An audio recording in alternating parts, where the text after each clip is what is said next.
हर सीना नशीबन नहीं जिब्रील अबी का,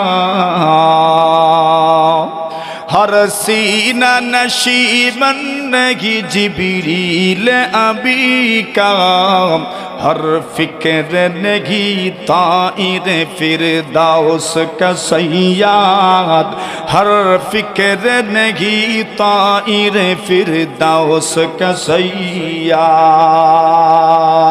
আবু জুরাই জাবির ইবনে সুলাইম রাদিয়াল্লাহু তাআলা আনহু বলেন, রাআইতু রাজুলান ইয়াসদুরুন নাসু আন রাইহি। আবু জুরাই জাবির ইবনে সুলাইম রাদিয়াল্লাহু তাআলা আনহু বলেন, আমি রাস্তা দিয়ে যাচ্ছিলাম, যাওয়ার পথে আমি লক্ষ্য করে দেখি এমন একজন মানুষ আমার সামনে, বিশাল মাজমুয়া, বড় একটা সভা, এই সবার মধ্যে উনি মদ্যপানী হয়ে বসে আছেন। সবার দৃষ্টি ওনার দিকে। আল্লাহর রাসূল সাল্লাল্লাহু আলাইহি ওয়াসাল্লাম সবার দৃষ্টি আকর্ষণ করে বসে আছেন। আল্লাহর নবীজি যখন কথা বলতেন, সাহাবায়ে কেরাম কিভাবে পয়গম্বরের কথা শুনতেন। রাসূলুল্লাহ সাল্লাল্লাহু আলাইহি ওয়াসাল্লামের সাহাবীগণ বলেন, যখন ওনারা কথা শুনতেন ছাতক পাখির মতো এত নম্রতার সাথে, ভদ্রতার সাথে কথা শুনতেন, মনে হতো যেন এদের মাথার উপরে পাখি বসে আছে, নড়াচড়া করতেন না। আল্লাহর নবী বিশ্ব নবীজি সুন্দর করে কথা বলছেন। আবু জুরাই জাবির ইবনে সুলাইম রাদিয়াল্লাহু তাআলা আনহু বলেন, আমি লক্ষ্য করে দেখি সবাই ওনার কথা মানার জন্য প্রস্তুত। উনি যা আদেশ করেন তাই মেনে নিচ্ছেন, উনি যা বলেন তা শুনছেন, তা করার জন্য প্রতিযোগিতা শুরু হয়ে গেছে। শুধু এতটুকুই দেখি নাই, আব্দুর রহমান ইবনে আবি কুরাত রাদিয়াল্লাহু তাআলা আনহু বলেন, আমি আরো দেখলাম রাসূলুল্লাহ সাল্লাল্লাহু আলাইহি ওয়াসাল্লাম উযু পড়ছিলেন। রাসূল যখন উযু পড়ছেন, তাকা দেখি সাহাবায়ে কেরাম নবীজির মুখের নিচে এবং হাতের নিচে নিজেদের হাতগুলো এইভাবে রাখতেন। আল্লাহর নবীজির শরীর বেগ, আল্লাহর পয়গম্বরের গাল বেগ, যে পানি নিচে পড়তো ওই পানির ফোঁটা নিচে পড়তে দিতেন না। সাহাবায়ে কেরাম নিজের হাতে নিয়ে চেহারার মধ্যে লাগাইতেন, সিনার মধ্যে লাগাইতেন, মাথার মধ্যে লাগাইতেন। কেন লাগাইতেন? বরকতের জন্য, বরকতের জন্য লাগাইতেন।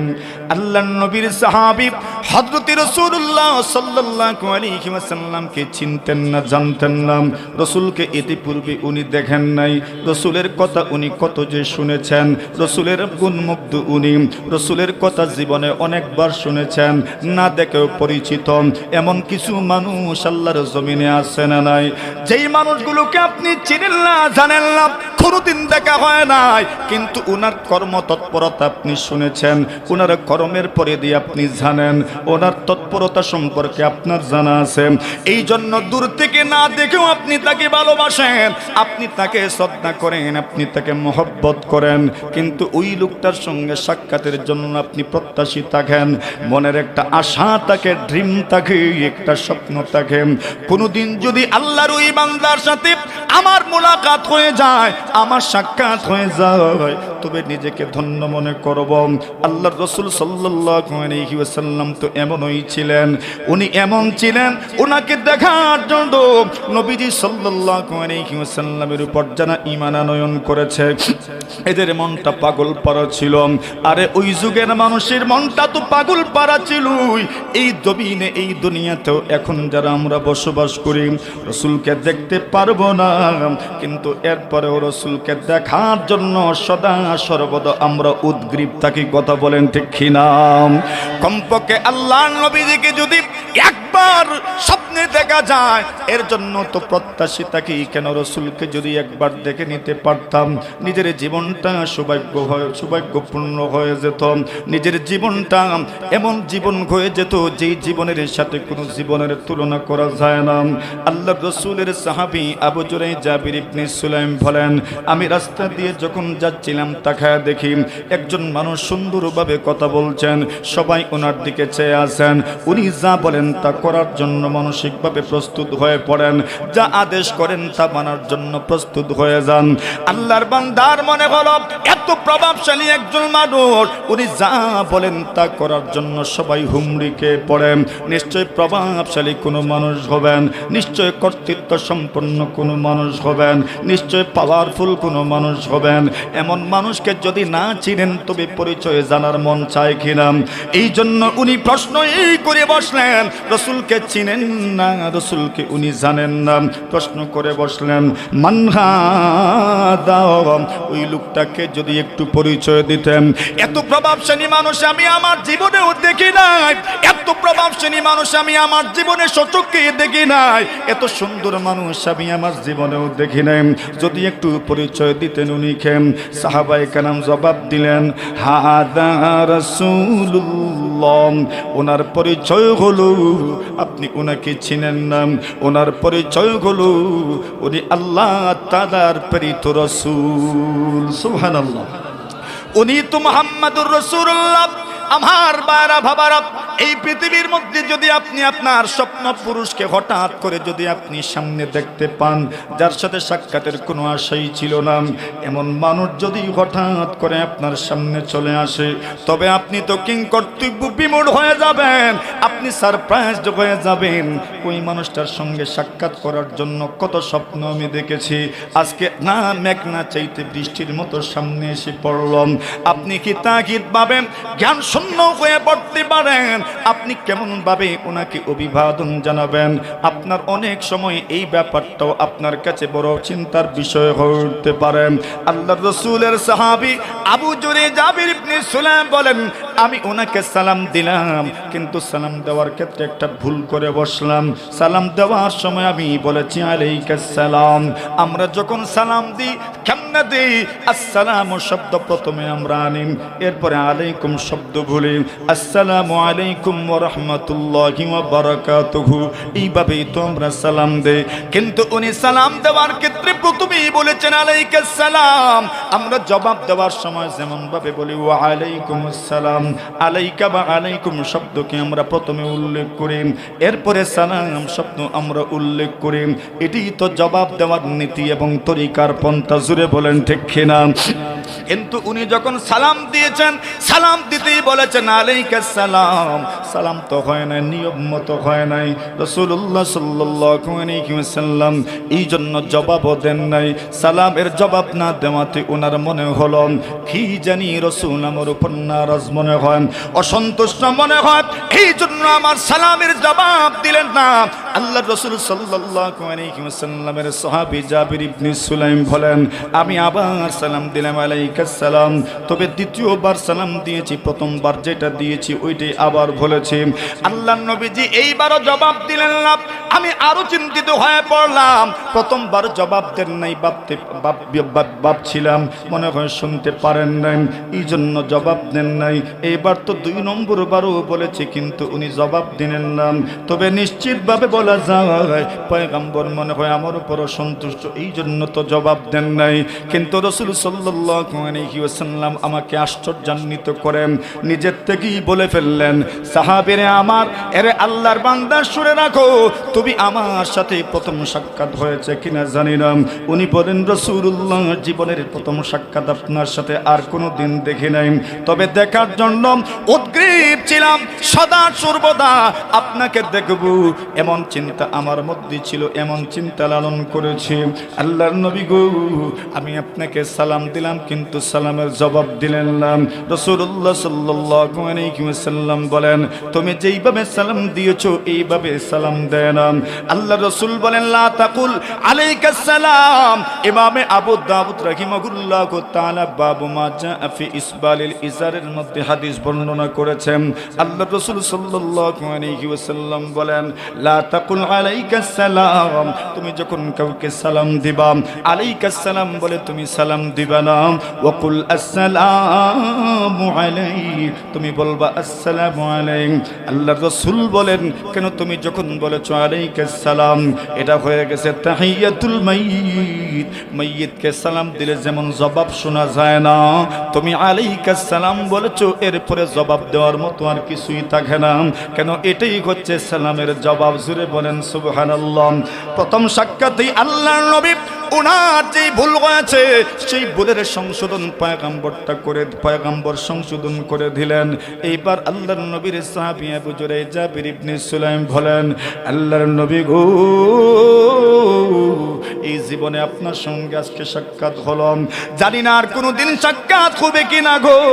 আল্লাহর নবীজি মেহেরবানি করে আপনি যদি আমাকে কিছু নসিহত করতে পারতেন, যে নসিহতের উপর আমল করে আমি আমার আখিরাত গুছায় নিতে পারতাম, আমি পরকালের পাতেও সংগ্রহ করে নিতে পারতাম, এমন কিছু নসিহত আপনি আমাকে করে দেন। আল্লাহ রাসূল সাল্লাল্লাহু আলাইহি ওয়াসাল্লাম বলেন, ঠিক আছে, তুমি যেইভাবে আমার কাছ থেকে উপদেশ শুনতে চেয়েছ এইভাবে আমি তোমাকে উপদেশ করে দিচ্ছি। আল্লাহর রাসূল কি উপদেশ করেছেন এই কথাটাই মুখ্য বিষয়। আল্লাহর রাসূল সাল্লাল্লাহু আলাইহি ওয়াসাল্লাম উপদেশ করতে যাইয়া বলেন, লা তাসুববান্না আহাদাম। আল্লাহর নবী বিশ্ব নবীজি আবু জুরাইজা ইবনে সুলাইম রাদিয়াল্লাহু তাআলা আনহুকে বলেন, আবু জুরাইজ শুনো, লা তাসুববান্না আহাদাম, এই পৃথিবীর মধ্যে তুমি যতদিন বেঁচে থাকবে, যতদিন তুমি হায়াতে থাকবে, তুমি তোমার জীবনেও কোনো মানুষকে গালি দিবা না। সুবহানাল্লাহ বলেন। রাসূলের নসিহত শুনেছেন, উপদেশটা শুনেছেন, প্রথম উপদেশই করেছেন, লা তাসুববান্না আহাদা, কাউকে তুমি গালি দিবা না, অবশ্যই অবশ্যই তুমি কাউকে গালি দিবে না, ইনশাআল্লাহ বলেন।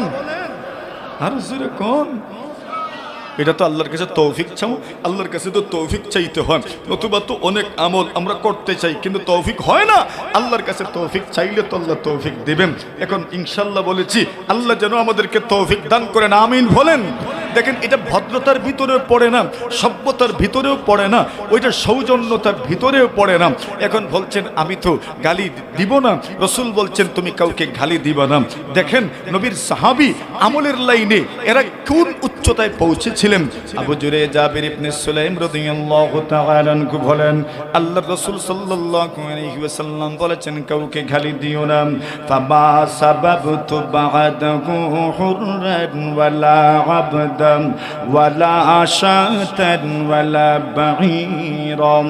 আল্লাহর নবীর সাহাবী বলেন, পৃথিবীর মানুষ শুনে রাখুক, আল্লাহর নবী যেই দিন বলেছেন তুমি কাউকে গালি দিবা না, এই কথাটা শোনার পর থেকে আমি আমার জীবনে কোনো স্বাধীন মানুষকেও গালি দেই নাই, কোনো নেতাকেও গালি দেই নাই, কোনো ধনী মানুষকেও গালি দেই নাই, কোনো চাকরকেও গালি দেই নাই, আমার অধীনস্থ কাউকে গালি দেই নাই। মানুষকে গালি দেব দূরের কথা, আমি আমার জীবনে কোনো চতুষ্পদ জন্তুকেও গালি দেই না। আল্লাহু আকবার বলেন।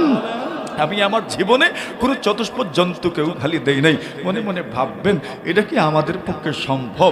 আরে একটা একটা করে কমায় দিলে 30 দিনে যদি 30টা গালি ওই কমে যায় তো থাকবে কয়টা? আরে কথা বলেন ঠিক না বেঠিক? একদমই সহজ। উনি বলছেন আমি আমার জীবনে কোনো চতুষ্পদ জন্তুকেও পর্যন্ত গালি দেই নাই। কেন? রাসূল বলেছেন লা তাসুববান্না আহাদা, তুমি কাউকে গালি দিও না। বলছেন ফামা সাবাবতু বা'দাহু হুরদান ওয়ালা আবদান ওয়ালা শাতান ওয়ালা বাঈরা, কোন চতুষ্পদ জন্তুকে গালি দেই নাই, কোন মানুষকে গালি দিব দূরের কথা, কোন চতুষ্পদ জন্তুকেও গালি দেই নাই। আমাদের এই সমাজ ব্যবস্থায় অনেক সময় আমরা বাবারা মায়েরা নিজেদের সন্তানদেরকেও এমন এমন গালি দেই যে গালি শুধু গালি নয়, বরং কোন কোন পর্যায়ে বদদুয়া। কথা বলেন ঠিক না বেটি? আচ্ছা বলেন, বাবা হয়ে মা হয়ে যদি আমি আমার সন্তানকে গালি দেই, বদদুয়া দিই, তো আমার সন্তানের জন্য দোয়া করবে কেডা? আল্লাহর রাসূল তো বলছেন 3 ধরনের দোয়া কবুল হয়ে যায়, চাই সেটা পজিটিভ দোয়া হোক অথবা নেগেটিভ দোয়া হোক, 3 ধরনের দোয়া আল্লাহ কবুল করেন। এর মধ্যে মাতা পিতার দোয়া, এটা বদদুয়ার পর্যায়ে যদি হয় আল্লাহ কবুল করেন। আপনি যদি আপনার সন্তানকে গাধা বলে গালি দেন, আপনি যদি আপনার আপনার সন্তানকে অমানুষ বলে গালি দেন, আপনি যদি আপনার সন্তানকে নির্বোধ বলে গালি দেন, তাহলে বলুন না আপনার সন্তানকে একজন আপনার আদর্শ নাগরিক এভাবে এমন শব্দ চয়ন করে ডাকবে কে? কেন আপনার সন্তান তো আপনার থেকে অনুপ্রাণিত হতে পারবে না। আপনি যদি আপনার সন্তানকে বলেন তোকে দিয়ে কোনো কাজ হবে না, তাহলে এই সন্তানটার জন্য দোয়া করবে কে? বলেন, কথা বুঝছেন আমার? কেন আপনি বলছেন আপনার সন্তানকে তোরে দিয়ে কিছু হবে না, তো কাকে দিয়ে হবে বলেন? তো আপনি আপনার সন্তানকে দিয়ে কিছু হবে না বলছেন, তো এর মানে কি আপনি নিরাশ হয়ে গেছেন? সন্তানের জন্য আপনি বদদুয়া দিয়ে ফেলছেন? না না, এমন বদদুয়া দিতে নাই।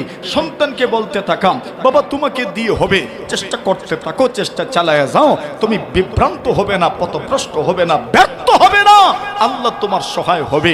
এটা আপনার পক্ষ থেকে আপনার সন্তানের জন্য একটা দোয়া। কথা বলেন ঠিক কিনা?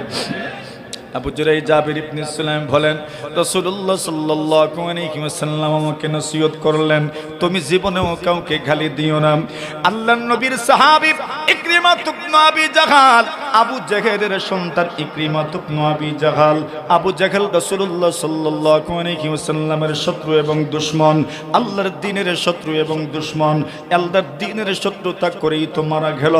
ইকরিমা ইবনে আবি জাহাল ওই লোকটা বাবার মতো ইসলামের দুশমন, পয়গম্বরের দুশমন।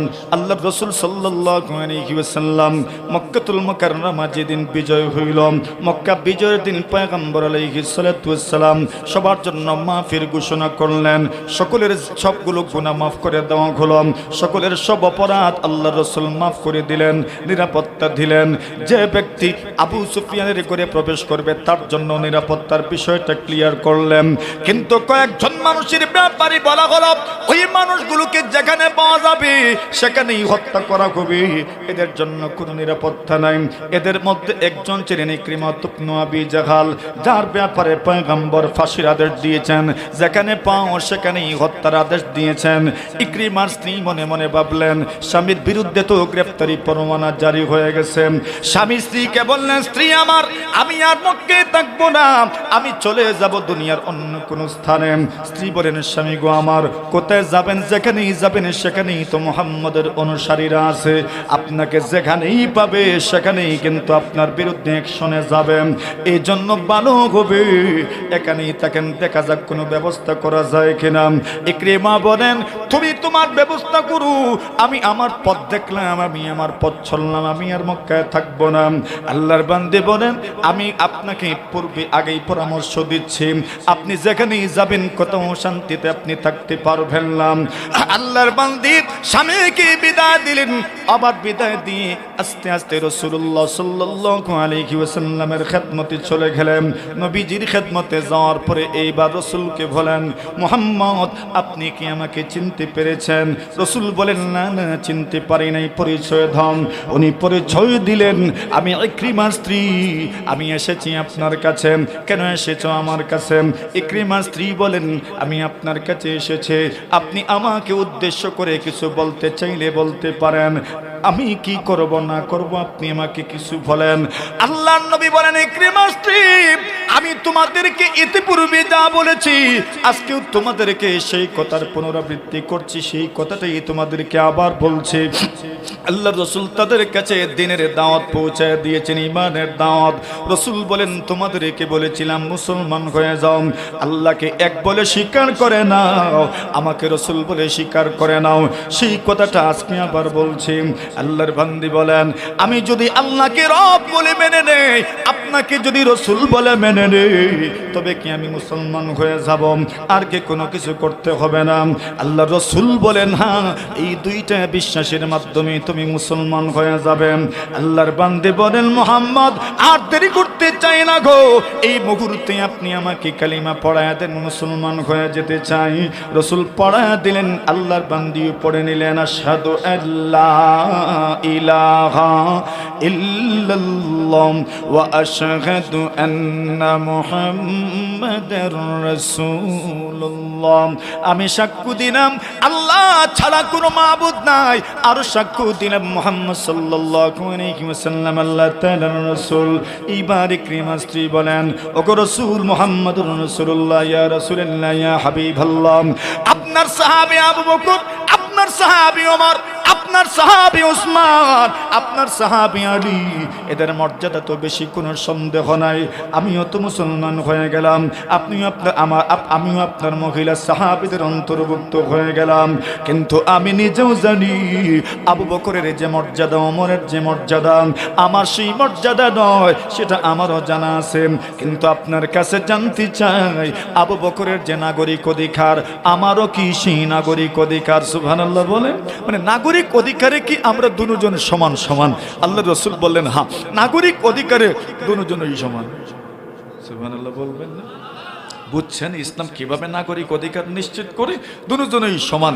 এইবার বলেন ইয়া রাসূলুল্লাহ, এই কথা কেন প্রশ্ন করেছি, নাগরিক অধিকার কি সমান? নবীজি, আবু বকর যদি কোনো মানুষের ব্যাপারে নিরাপত্তা চেয়েন, কোনো মানুষকে যদি উনি আশ্রয় দেন, তবে কি আপনি আশ্রয় দিবেন? আল্লাহর রাসূল বলেন হ্যাঁ, আবু বকর যদি কারোর জন্য নিরাপত্তা চান, আমি ওই লোকটাকে নিরাপত্তা দিব, আশ্রয় দিব। আল্লাহর বান্দি বলেন নবীজি গো, আমি যদি কারো নিরাপত্তা চাই, আমিও যদি কারোর জন্য নিরাপত্তা চাই, তবে আপনি কি নিরাপত্তা দিবেন, আশ্রয় দিবেন? আল্লাহর রাসূল বলেন হ্যাঁ, তুমিও যদি কারো নিরাপত্তা চাও, আমি রাসূল তোমার কথা মতো তার জন্য নিরাপত্তা নিশ্চিত করব। সুবহানাল্লাহ। আল্লাহর বান্দি বলেন ইয়া রাসূলুল্লাহ, ইয়া হাবিবাল্লাহ, তবে গো আমি আমার স্বামী ইকরিমার জন্য নিরাপত্তা চেয়ে নিলাম। আল্লাহ রাসূল বলেন যাও, আমি ইকরিমার জন্য নিরাপত্তা নিশ্চিত করলাম। একটু জোরে সুরে বলা যাবে নি আল্লাহু আকবার। وعن عقبة بن عامر رضي الله تعالى عنه قال لقيت رسول الله صلى الله عليه وسلم فابتدأته فأخذت بيده فقلت ما نجاة المؤمن يوم القيامة يا رسول الله؟ قال يا عقبة بن عامر أمسك عليك لسانك وليسعك بيتك وابك على خطيئتك. قال ثم لقيني رسول الله صلى الله عليه وسلم فابتدأني فأخذ بيدي فقال ألا أعلمك خير ثلاث صور أنزلت في التوراة والإنجيل والزبور والفرقان العظيم؟ قلت بلى جعلني الله فداك يا رسول الله. قال يا عقبة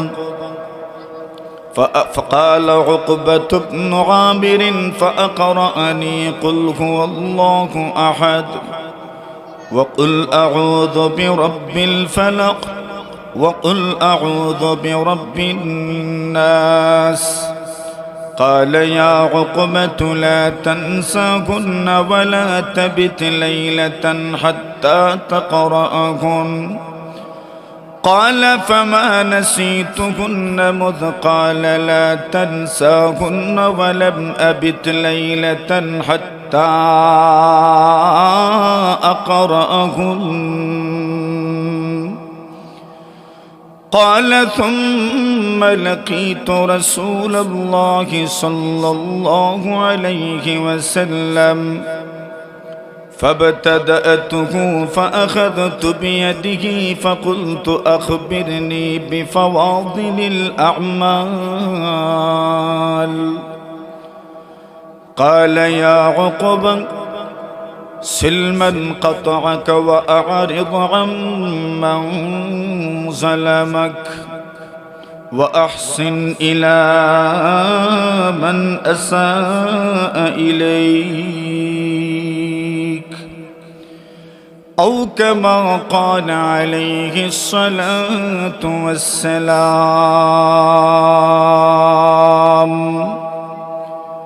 آمنت بالله صدق الله مولانا العظيم وصدق رسوله النبي الكريم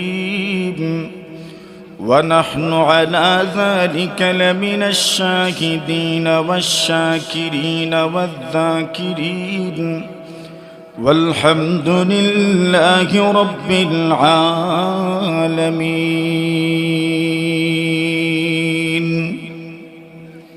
সকলেই দুরূদ শরীফ পড়ি আল্লাহুম্মা সাল্লি আলা মুহাম্মাদ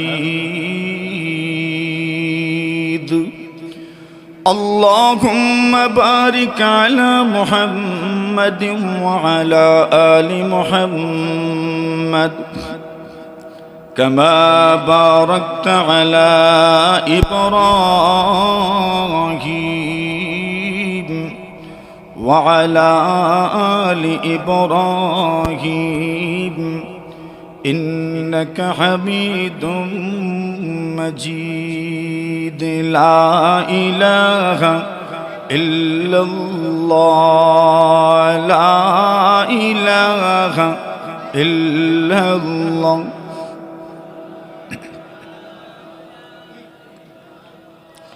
मोमिन जो फिदा नक्श कफे पाय नबी गो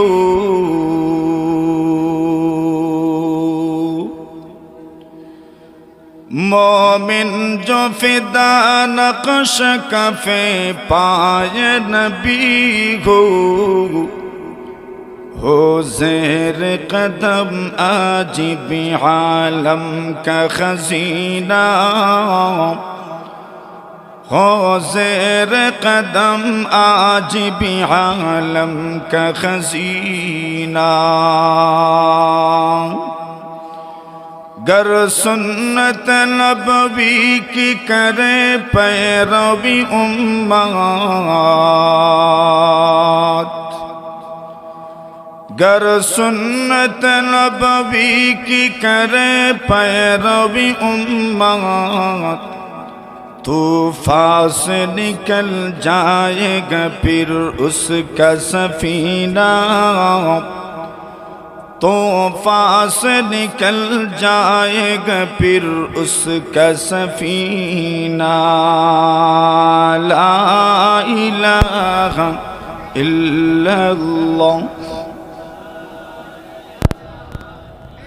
لا إله إلا الله محمد رسول الله ঐতিহ্যবাহী জনপদ মুন্সিরহাট দারুল উলুম মাদ্রাসার ৫৩তম বার্ষিক ইসলামী সম্মেলনের মহাত্তন সভাপতি মুআজ্জাজ মুকাররম হযরত উলামায়ে কেরাম মুরব্বী সাহেবান যুবক ভাইয়েরা পর্দার আড়ালে অবস্থানরত অত্যন্ত শ্রদ্ধেয় সম্মানিত মা ও বোনেরা আল্লাহ পাক রব্বুল আলামিনের অসংখ্য অগণিত শুকরিয়া জ্ঞাপন করছি যিনি আজকের এই মহতি মাহফিলের সৌন্দর্য শোভা বৃদ্ধিকরণের সাথে আল্লাহ পাকের সন্তুষ্টি অর্জনের লক্ষ্যে এক রহমত বরকত হিদায়াতের প্রবাহিত ঝর্ণা ধারা দারুল উলুম মাদ্রাসার বার্ষিক মাহফিলের শামিয়ানার নিচে আমরা বসতে পেরেছি এজন্য আমরা সকলেই জবান খুলে মোহব্বতের সাথে কালিমাত শুকরের নজরানা পেশ করছি আমরা সকলেই পড়ি আলহামদুলিল্লাহ আল্লাহ পাক আমাদেরকে অত্যন্ত মহব্বত করে স্থান পর্যন্ত নিয়ে এসেছেন আমরা সকলেই শেষ মোনাজাত করে বাড়িতে যাব ইনশাআল্লাহ প্রস্তুত আছেন সকলেই আছেন প্রস্তুত আমি তো ইনশাআল্লাহর আওয়াজে বুঝতেছি খুব একটা প্রস্তুতি নাই মানসিকভাবে আছেন প্রস্তুত আছেন তো হাতগুলো দেখি না আমরা কারা কারা প্রস্তুত আছেন মাশাআল্লাহ কবুল করুক আমিন বলেন। দেখেন আমি তো সিলেট থেকে এসেছি, আর এটা ফেনী, তো মোটামুটি একটা সম্পর্ক তো আগে তৈরি হওয়া দরকার। মোটামুটি কিছু না জানলে, না শুনলে, কিছুক্ষণ না বসলে, কিছু কথাবার্তা না হলে, তো আপনাদের পক্ষ থেকে, আমার পক্ষ থেকে কিছু কথাবার্তা তো হওয়ার দরকার। তবেই তো কথা গ্রহণ করার একটা মানসিকতা তৈরি হয়। কেমন? তো ঠিক আছেন তো ইনশাআল্লাহ? প্রস্তুত আছেন? আপনারা অনেক গুরুত্বপূর্ণ আলোচনা শুনেছেন ওলামায়ে কেরামের জবান থেকে। এখানে যাদের নাম আমি দেখছি এরা তো সকলেই আমাদের বড়, বিশেষ করে উম্মুল মাদারিস মুঈনুল ইসলাম হাটহাজারী মাদ্রাসার স্বনামধন্য শেখুল হাদিস, শেখুল উলামা যাকে বলা হয়, উনি আপনাদের এই প্রতিষ্ঠানের আজকের এই মাহফিলের সম্মানিত প্রধান অতিথি। ওনাদের জবান থেকে এত গুরুত্বপূর্ণ আলোচনা আপনারা শুনেছেন, এখন আর আমাদের জবান থেকে কি বা শুনবেন? কথা বুঝেন নাই? মানুষ যখন বাদশাহী করে অভ্যস্ত হয়ে যায়, এরপরও কি আর দারোয়ানি করতে ভালো লাগে? এটা কথা বুঝেন নাই আপনারা? যার বাদশাহী করতে অভ্যাস, সে কি আর দারোয়ানি করতে ভালো লাগবে তার? আল্লাহর বান্দা এই জন্য বলেছে, আবে জমজম খুরদাবদম আবে শুরা কায় খুরম, আবে জমজম খুরদাবদম আবে শুরা কায় খুরম, বাদশাহী করদাবদম পাসবানি কায় কোনম। জমজমের পানি পান করার পরে লোনা পানি, লবণাক্ত পানির স্বাদ কি আর থাকে? কথা বলেন তো। এরপরেও যে আপনারা এত আগ্রহ নিয়ে এখানে বসে আছেন, এজন্য প্রথমেই আমার পক্ষ থেকে আপনাদেরকে ধন্যবাদ এবং মোবারকবাদ গ্রহণ করেন। গ্রহণ করছেন নি? আরে বলেন না গ্রহণ করছেন? তো আমাকেও তো মোবারকবাদ দিবেন। শুধু গ্রহণ করেই বসে থাকবেন, বিনিময় দিবেন না? তো আমাকেও মোবারকবাদ। কেমন আমি আপনাদের পক্ষ থেকেই বলে ফেলি, ঠিক আছে? আল্লাহ পাক আমাদের এই আশা ভরসাকে কবুল করুন। আল্লাহ তাআলা কিয়ামতের কঠিন ময়দানে আল্লাহ তাআলা আমাদের নেকির পাল্লায় যেন এখানে বসার সওয়াবকে আল্লাহ তাআলা ওজন করেন। সবাই বলি আমিন। আমি আপনাদের সামনে মহাগ্রন্থ আল কোরআনের সূরাতুল আহজাবের কিছু তিলাওয়াত করেছি। আয়াতের শুরুতেই আল্লাহ পাক ডাক দিয়েছেন সকল মুমিনদেরকে, ডাক দিয়েছেন ইয়া আইয়ুহাল্লাযীনা আমানু। এমন এক শব্দ দিয়ে ডাকছেন যেই শব্দের ভিতরে আমরা সকলেই ঢুকে গেছি। এখানে কে কোন জেলার, কে কোন বর্ণের, কে কোন গোত্রের, কে কোন আপনার সোসাইটির, আল্লাহ সেটা দেখছেন না। কার কি প্রফেশন, কার কি পেশা, আল্লাহ সেটা দেখছেন না। আল্লাহ বস ডাক দিয়েছেন ইয়া আইয়ুহাল্লাযীনা আমানু, হে ঈমানদারগণ। এই দুনিয়াতে আমার আপনার সবচেয়ে বড় গুণ হচ্ছে ঈমানদার হতে পারা, ঠিক না বেঠিক? কেন যারা ঈমানদার হয়ে যায়, ঈমান এমন এক দৌলতের নাম, এমন এক নিয়ামতের নাম। বান্দা যদি ঈমানদার হয় আর সামান্য পরিমাণ ঈমানও যদি তার অন্তরে থাকে, আল্লাহর রাসূল বলছেন একদিন না একদিন সে আল্লাহর জাহান্নাম থেকে বের হয়েও আল্লাহর জান্নাতের মেহমান হয়ে যাবে। সামান্য পরিমাণ ঈমান যদি তার অন্তরে থাকে। আল্লাহর রাসূল সাল্লাল্লাহু আলাইহি ওয়াসাল্লাম বলেন, আল্লাহ পাক যখন মুমিনদেরকে জাহান্নামে দিবেন, তখন জাহান্নামীদের পাপের প্রায়শ্চিত্ত হয়ে যাওয়ার পরে আল্লাহ পাক জাহান্নামীদের জিম্মাদার যিনি আছেন ফেরেশতা, ওই ফেরেশতাকে বলবেন আখরিজু মান কানা ফি কলবিহি মিসকালু হাববাতিন মিন খারদালিন মিন ঈমান। আল্লাহর হাবিব বলেন, আল্লাহ তাআলা জাহান্নামের জিম্মাদার ফেরেশতা ওনাদেরকে সম্বোধন করে বলবেন, আমার যে সকল বান্দা বান্দীর অন্তরে সামান্য পরিমাণ ঈমান আছে। কি পরিমাণ ঈমান? আল্লাহর নবীজি বলেন সরষের দানা পরিমাণও যদি ঈমান থাকে, আল্লাহর রাসূল বলেন আল্লাহ পাক আদেশ করবেন তাদেরকে জাহান্নাম থেকে বের করো। জাহান্নাম থেকে বের করে তাদেরকে জান্নাতের মেহমান বানায়া দাও। জোরে বলেন সুবহানাল্লাহ। আল্লাহর হাবিব বিশ্ব নবী মুহাম্মদুর রাসূলুল্লাহ সাল্লাল্লাহু আলাইহি ওয়াসাল্লাম বলেন, ওই মানুষগুলো জাহান্নামে জ্বলতে জ্বলতে পুরাটা শরীরই তো জ্বলে গেছে, চেহারাও জ্বলে গেছে, পুরা শরীর জ্বলসে গেছে, পুরাটা শরীরের রং পরিবর্তন হয়ে গেছে, এমন ভাবে পরিবর্তন হয়েছে পুরাটা শরীর কালো হয়ে গেছে। আল্লাহর নবীজি সাল্লাল্লাহু আলাইহি ওয়াসাল্লাম বলেন, এই দুনিয়াতে যত জিনিস আগুনের মাধ্যমে জ্বলে যায়, যত সুন্দরী হোক আগুনের মাধ্যমে জ্বলে যাওয়ার কারণে একদম কালো বর্ণ ধারণ করে কালো হয়ে যায়। সাদা সাদা জিনিস জ্বলে যাওয়ার পরেও কালো হয়ে যায়। আল্লাহর রাসূল বলেন, ফায়ুখরাজুনা কাদিসওয়াদ্দু, এদেরকে জাহান্নাম থেকে এমন ভাবে বের করা হবে, আল্লাহর নবীজি বলেন এমন ভাবে জাহান্নাম থেকে বের করা হবে, পুরাটা শরীর কালো হয়ে গেছে, পুরাটা বডি কৃষ্ণ বর্ণ ধারণ করেছে, পুরাটা শরীর কালো হয়ে গেছে। এটা তো জানেনি জান্নাতের মধ্যে কোনো কালো মানুষ প্রবেশ করবে। জোরে বলেন, জান্নাতে তো কোনো কালো মানুষ ঢুকবে না, জান্নাতে কোনো কালো মানুষ প্রবেশ করবে না।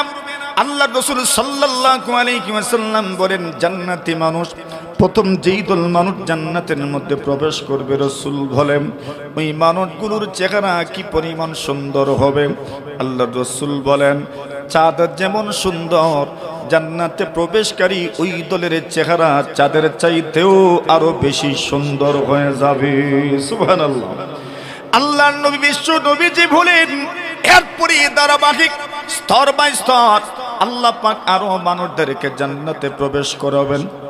আল্লাহর নবী বলেন, তৃতীয় পর্যায়ে যারা জান্নাতের মধ্যে প্রবেশ করবে, রাসূল বলেন চাঁদের চাইতে তাদের চেহারার মধ্যে উজ্জ্বলতা শুভ্রতা কম হবে, কিন্তু আসমানের মধ্যে যতগুলো তারকা আছে, নক্ষত্র আছে, ওই নক্ষত্ররাজির তারকারাজিগুলোর মধ্য থেকে যে তারকা সবচেয়ে সুন্দর, এমন ভাবে ধারাবাহিক ওই মানুষগুলোর চেহারা সুন্দর হবে এবং সুন্দর চেহারা নিয়ে আল্লাহর জান্নাতে প্রবেশ করবে।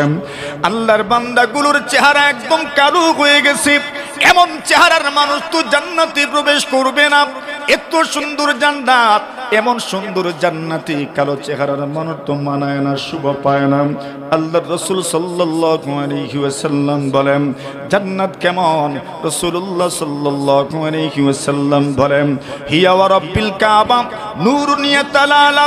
আল্লাহর নবীজি বলেন, আল্লাহর কসম, কাবার রবের কসম, জান্নাত হচ্ছে এমন এক আলোর নাম, যে আলো চতুর্দিকে ছড়িয়ে পড়ে চতুর্পার্শ্ব আলোকিত করে ফেলে। আল্লাহর নবী বলেন, ওয়া রাইহানাতুন তাহতাজুব, জান্নাত এমন এক স্থানের নাম যেখানের খুশবু চতুর্দিকে ছড়িয়ে পড়ে। জান্নাতের খুশবু কি পরিমাণ দূর পর্যন্ত যায়। রাসূলুল্লাহ সাল্লাল্লাহু আলাইহি ওয়াসাল্লাম বলেন, 40 বছরের দূরত্ব থেকেও জান্নাতের ঘ্রাণ পাওয়া যায়। জোরে বলেন, জোরে বলেন। বুখারী শরীফের বর্ণনা, রাসূল বলছেন 40 বছরের দূরত্ব থেকেও জান্নাতের ঘ্রাণ পাওয়া যায়। একবার জোরে সুরে বলা যাবে কি আল্লাহু আকবার? এত সুন্দর জান্নাত, চেহারা যদি কালো হয়ে যায়, শরীর যদি কালো হয়ে যায়, এত সুন্দর জান্নাতি আপনাকে মানাবে না। কিন্তু রাসূল বলছেন, আল্লাহ পাক ওই জাহান্নামীদেরকে জাহান্নাম থেকে বের করে দেওয়ার জন্য আদেশ করবেন। জাহান্নাম থেকে যদি বের হয়ে যায়, ঈমানদার আহলুস সুন্নাত ওয়াল জামাত আকীদা হলো জান্নাত না হয়ে জাহান্নাম, আর কোনো স্থান নেই, আর কোনো স্তর নাই। হয়তো জান্নাতি হবেন, না হয়ে জাহান্নামী হবেন। আল্লাহর রাসূল বলেন, ফায়ুলকাউনা ফি নাহরিল হায়া। আল্লাহর রাসূল বলেন, ওই মানুষগুলোকে এবার জান্নাতের পাশেই এমন একটা নদী আছে। বুখারী শরীফের বর্ণনা, ইমামে বুখারী রাহিমাহুল্লাহু তাআলা হাদিস উল্লেখ করেন। রাসূলুল্লাহ সাল্লাল্লাহু আলাইহি ওয়াসাল্লাম বলেন, জান্নাতের নিকটে এমন একটা ঝর্ণা আছে, যে ঝর্ণাকে জীবনের ঝর্ণা বলা হয়, আর না হয় বৃষ্টির পানির ঝর্ণা বলা হয়। রাসূল বলেন, ওই ঝর্ণার মধ্যে তাদেরকে নিক্ষেপ করা হবে।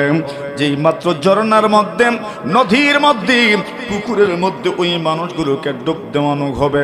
আল্লাহর রাসূল বলেন, ওই নদীর মধ্যে ডুব দিবে, ডুব দেওয়ার সঙ্গে সঙ্গেই তাদের চেহারা পূর্ণিমা রজনীর চাঁদের মতো সুন্দর হয়ে যাবে। আল্লাহর নবী বিশ্ব নবীজি মুহাম্মদুর রাসূলুল্লাহ সাল্লাল্লাহু আলাইহি ওয়াসাল্লাম বলেন, ওই মানুষগুলো কি পরিমাণ সুন্দর হবে, হঠাৎ করে কিভাবে এত সুন্দর হয়ে যাবে। রাসূল উদাহরণ দিলেন, উম্মত শুনে রাখো, যদি তোমার জমিনের মধ্যে তুমি যেখানে ফসল উৎপাদন করো ওই জমিনের মধ্যে যখন পানি ভেড়ে যায়, একদিন দুই দিন বৃষ্টি দিল, পানি ভেড়ে গেল, হঠাৎ করে যখন পানি নিচের দিকে নামতে শুরু করে, বিগত কয়েক বছর আগে বন্যা হয়েছিল, ওই সময় আপনার এলাকার মধ্যে দেখেছেন বিভিন্ন স্থানে এই পরিমাণ পানি হয়েছিল। পানি যখন নেমে গেছে, গাছের বীজ অথবা গাছের বীজগুলো জমিনের পারে অথবা আপনার নদীর পারে যে কোনো খড়কুটার সাথে বেশি বেশি এসে জমিনের পারে লেগে গিয়েছিল। যখন বন্যার পানি নেমে গেছে, বৃষ্টির পানি নেমে গেছে, একদিন দুই দিন যেতে না যেতেই দেখা যায় হঠাৎ করে গাছের বীজ অথবা গাছের বীজটা এমনভাবে ফুলে উঠে, এমনভাবে ফেটে যায়, ওই বীজের থেকে আল্লাহ তাআলা সুন্দর গাছ উৎপাদিত করেন। ওই গাছটা কেমন হয়? আল্লাহ রাসূল বলেন, ফায়ামবুতুন কামা তামবুতুল হিবমাতু ফি জানিবিস সাইল। আল্লাহর হাবিবুল উম্মত যেমন ভাবে ওই নদীর কিনারায় অথবা জমিনের কিনারায় হঠাৎ করে গাছের বীজটা যখন ফেটে যায়, ওই গাছের বীজ থেকে যেমন হলুদ বর্ণ ধারণ করে মোটা তাজা একটা পাতা গজায়, মাত্র একদিন দুই দিনের ব্যবধানে পাতা গজায়। রাসূল বলেন, ওই মানুষগুলো যখন জান্নাতের নদীর মধ্যে ডুব দিবে, এদের চেহারা সাথে সাথেই পরিবর্তন হয়ে যাবে। সুবহানাল্লাহ। এর অর্থ কি দাঁড়ালো? যদি ঈমানদার থাকেন, যদি ঈমানওয়ালা হন, তাহলে আল্লাহ তাআলার ঘোষণা, ওই ঈমান আপনাকে জান্নাতের দিকে নিয়ে যাবেই যাবে। সুবহানাল্লাহ বলেন। আল্লাহ ওইটাই ডাকছেন আমাদেরকে, ইয়া আইয়ুহাল্লাযীনা আমানু, হে ঈমানদারেরা। এখন আল্লাহ তাআলা কর্মসূচি দিচ্ছেন।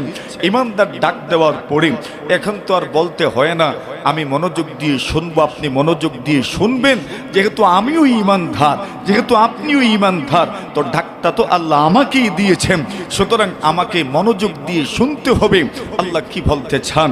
আল্লাহ বলছেন, ইত্তাকুল্লাহ, আল্লাহকে ভয় করো। আল্লাহকে ভয় করো। আল্লাহ তাআলা জানায়া দেন, ঈমানদারেরা আল্লাহকে ভয় করো। প্রথম কর্মসূচি, প্রথম আদেশ হচ্ছে আল্লাহকে ভয় করো। দুই নম্বর আদেশ হলো ওয়াকুলু কাউলান সাদীদা। আল্লাহ বলেন, সঠিক কথা বলো, সোজা কথা বলো, সত্য কথা বলো, বক্র কথা বলিও না। আল্লাহর নির্দেশ, তাকওয়া বলা হয়ে যাও, সোজা কথা বলার মতো মানুষ হয়ে যাও। তোমার আমল যদি সুন্দর হয়ে যায়, কথাও যদি সুন্দর হয়ে যায়, আল্লাহ বলেন ফলাফল কি হবে জানুনি? আল্লাহ বলেন, ইউসলিহ লাকুম আ'মালাকুম। আল্লাহ রাব্বুল আলামিন আপনাদের আমল সংশোধন করে দিবেন। ওয়া ইয়াগফির লাকুম যুনুবাকুম। আল্লাহ আমাদের জীবনের সবগুলো গুনাহ মাফ করে দিবেন। আর আল্লাহ যদি আমাদের আমল সংশোধন করে দেন, ত্রুটিমুক্ত করে দেন, জীবনের সমূহ গুনাহ যদি মাফ হয়ে যায়, আল্লাহ তাআলা জানায়া দেন চূড়ান্তভাবে তোমরা সফল হয়ে যাবে। আর চূড়ান্ত সফলতার নামগুলো মহান আল্লাহর জান্নাতের মেহমান হয়ে যাবেন। সুবহানাল্লাহ। এর অর্থ কি দাঁড়ালো? অর্থ হচ্ছে আমাদের জন্য দুইটা নির্দেশনা আছে। প্রথম নির্দেশনা, আল্লাহকে ভয় করো, আল্লাহকে ডরাও, আল্লাহকে ভয় করো। আল্লাহকে ভয় করার যত পন্থা আছে, যত পদ্ধতি আছে, সেই পদ্ধতিতে আল্লাহকে ভয় করো। দ্বিতীয় পর্যায়ে বলা হচ্ছে ওয়াকুলু কাউলান সাদীদা, সঠিক কথা বলো, সোজা কথা বলো, সত্য কথা বলো। আমি এই ব্যাপারে কয়েকটা কথা আপনাদের সামনে উপস্থাপন করতে চাই। ওটা ওয়াজ হিসাবে নয়, ওইটা আপনার সামনে আমি সবক শোনানোর জন্য বলবো। কারো উপকার হয়ে গেলে আলহামদুলিল্লাহ। কথা বলেন ঠিক না ঠিক? আমার তো নসিহত করার মতো যোগ্যতাই নাই। আল্লাহ তাআলা বলছেন, তুমি সুন্দর কথা বলো, ভালো কথা বলো, সত্য কথা বলো।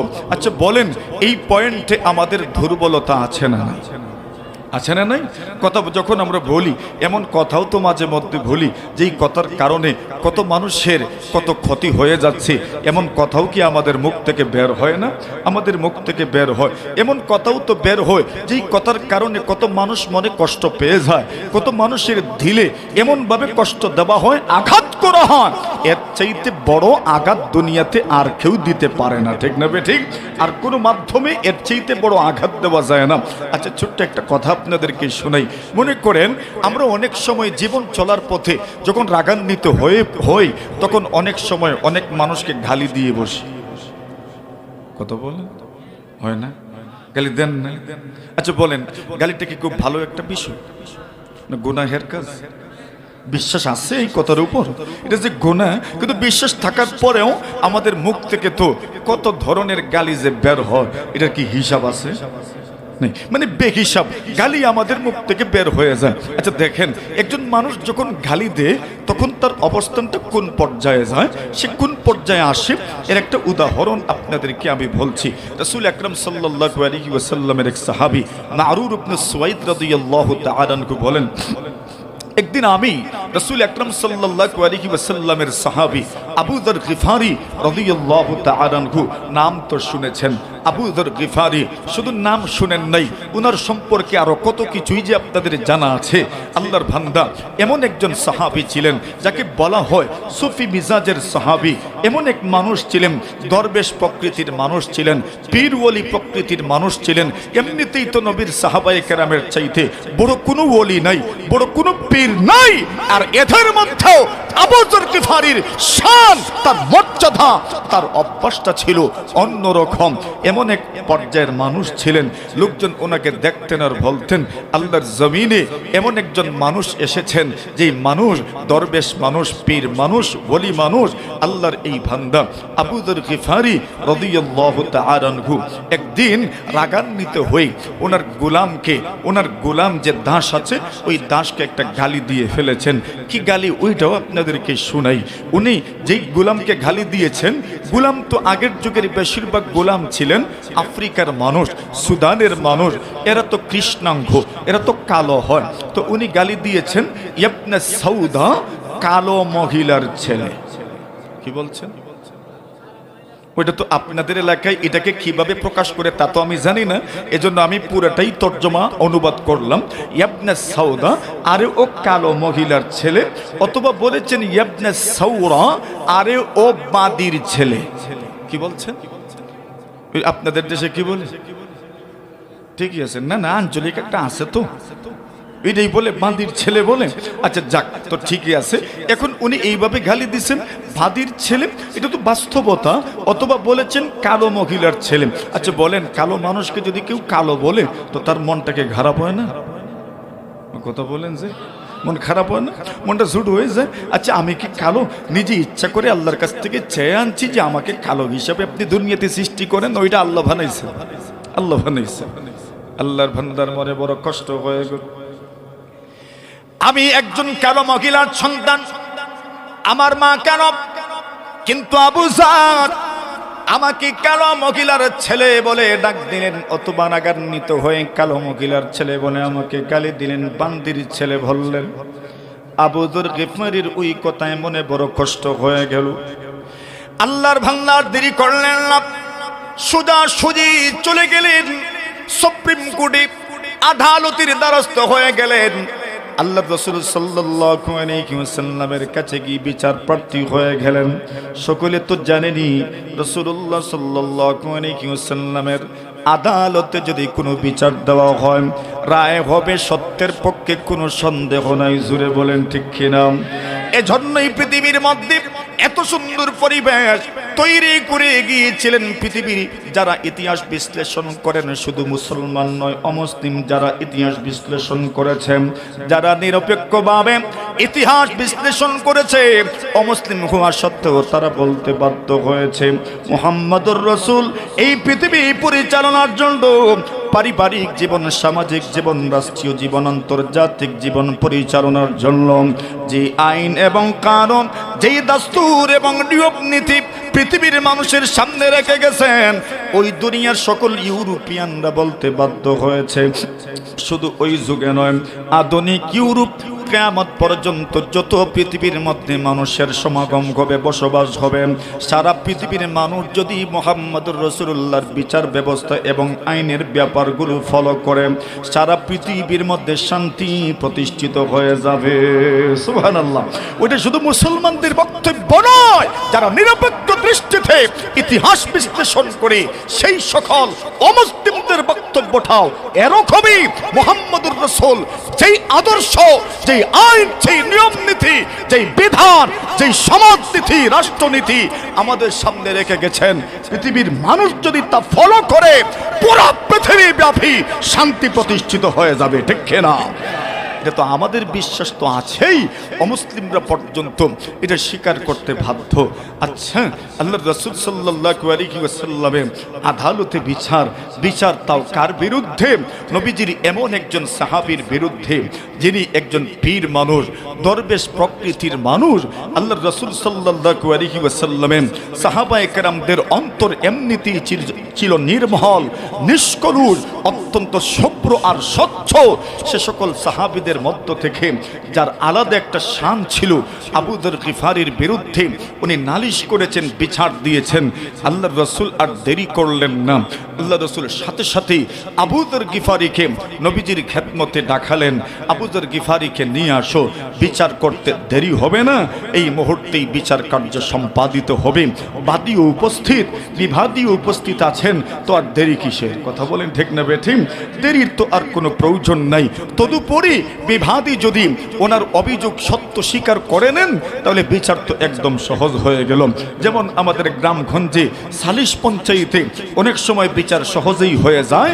কেন? এখানে উপস্থিতি, এখানেই এই সময়ই আপনার দুপক্ষের বক্তব্য নেওয়া হয়, সত্য অসত্য বেরিয়ে আসে, সহজেই বিচার কম সময়ের ভিতরেই নিষ্পত্তি করা যায়। ঠিক না? এখন আল্লাহর রাসূল সাল্লাল্লাহু আলাইহি ওয়াসাল্লাম আবু যরকে ডাকলেন। ঘটনার সূত্রপাত কেন হলো এই কথাটা বলছি। আল্লাহর রাসূলের সাহাবী মারুর ইবনে সুওয়াইদ বলেন, আমি একদিন লক্ষ্য করে দেখলাম আবু যর গিফারি উনি তো হচ্ছেন মুনিব, মানে উনি হচ্ছেন মালিক, আর ওনার অধীনে যে কাজ করেন ইনি হচ্ছেন একজন গোলাম। তো স্বাভাবিকভাবেই মালিকের কাপড়, গায়ের কাপড়, পরিধেয় কাপড় আর গোলামের পরিধেয় কাপড়ের মধ্যে একটু পার্থক্য থাকাটাই তো স্বাভাবিক, ঠিক না? যারা কাজ করে তাদের গায়ের পোশাক, আর যারা কাজ টাজ করে না তাদের গায়ের পোশাক তো আপনি সমান দেখবেন না। তো এভাবেই একটু বেশ কম থাকে, একটু পার্থক্য থাকে। কিন্তু মারুর ইবনে সুওয়াইদ বলছেন, আমি লক্ষ্য করলাম আবু যর গিফারির গায়ে যেই মানের কাপড়, যেই মানের পোশাক উনি পরিধান করেছেন, ওনার গোলামও সেই মানের কাপড়, সেই মানের পোশাক পরিধান করেছেন। সুবহানাল্লাহ বলেন। এর মানে এখানে সমতা আছে, এখানে সাম্যের একটা কথা আছে। সুবহানাল্লাহ বলবেন না? বর্তমান দুনিয়াতে যারা রাজনীতি করে, এদের রাজনৈতিক স্লোগানের মধ্যে এই স্লোগান তো অবশ্যই থাকে সাম্যের ভিত্তিতে রাষ্ট্র পরিচালনা, এই বক্তব্য তো থাকেই তাদের রাজনৈতিক স্লোগানে।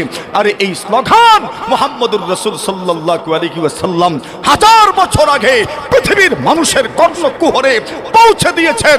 আজ যখন সাম্যের কথা শোনা যায় আমাদের কর্ণকুহরে সাহাবীদের মাধ্যমে, বিশ্বনবীর সেই পয়গাম আমাদের কর্ণকুহরে ঝংকার তুলে। কথা বলেন ঠিক কিনা? আমাদের কথা তো আল্লাহর রাসূলই বলে গেছেন, আবু যর গিফারি এত উঁচুমানের একজন মানুষ, ওনার গায়ের যে পোশাক, ওনার গোলামের গায়েও সেই মানের পোশাক। আচ্ছা বলুন, সাম্যের বাস্তবায়নে আর কোন দৃষ্টান্ত আপনার সামনে পেশ করতে হবে?